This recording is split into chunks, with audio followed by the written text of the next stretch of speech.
Former Attorney General Darshan Ramdani is suggesting that the Office of the Director of Public Prosecutions pursue the release of convicted murderer Alexander Clark in the Privy Council, Grenada's final court of appeal. The then 32-year-old husband, Clark led police to a shallow grave in Montmorris, St. George, where the body of his then 27-year-old wife, Nixian Downs Clark, was found in a suitcase. Clark was found guilty of non-capital murder in 2014 and sentenced to 67.5 years in prison. However, after serving 8 years in jail, he walked free last Tuesday on the order of the Court of Appeal due to the loss of transcript within the Supreme Court. Clark is believed to have already left Grenada for England. Ramdani believes that the loss of transcript is insufficient to dismiss an appeal that sets Clark free. The absence of a summing up, the absence of transcript is no reason in Grenada law for an appeal not to be heard. And let me make this point. This appeal was not heard.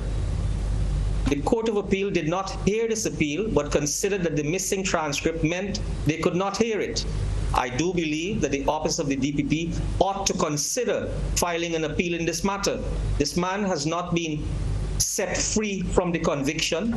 The conviction is still standing. During Tuesday's post-cabinet briefing, Attorney General and Minister for Legal Affairs, Claudette Joseph, said the next course of action, if any, lies with the Office of the Director of Public Prosecutions. While there is a right of appeal in this case, there will be a right of appeal to the Privy Council. It is for the DPP to determine in his own deliberate judgment whether there is sufficient grounds or there are sufficient grounds on which this matter may be appealed to the Privy Council. This is entirely up to the Director of Public Prosecutions. The gruesome killing of Nixian Downs Clark happened on the couple's 4th wedding anniversary, when Mrs. Clark allegedly found out that her husband was having an affair with their teenage babysitter.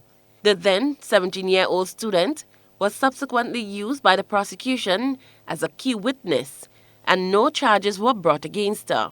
This is an act that attorney Anselm Clouden says he still can't understand. The first person he called was his mistress from Montmorris, and she came down and actively participated in the removal, packaging of the body in the suitcase. They drove all around trying to find a suitable resting place. Eventually, they ended up in Montmorris on her family's plot. Ramdani explains the possible reasons no charge was brought against the teenage accomplice, as the prosecution team ensured there was a conviction. The prosecution would have had, I believe, to make a decision that either to get an airtight case against him and to have an independent person speak to what he did subsequently, and that would have led to a jury not being at all uncertain as to what happened. So yes, she is to be blamed. She committed a crime of assisting a murderer dispose of a body. But the killing in this case was done by this accused person. To the family of Nixian Downs Clark, Minister Joseph extended an apology. We expressed sorrow that the judicial system did not work sufficiently for you. Cherry and Blackman Stephen, GBN News.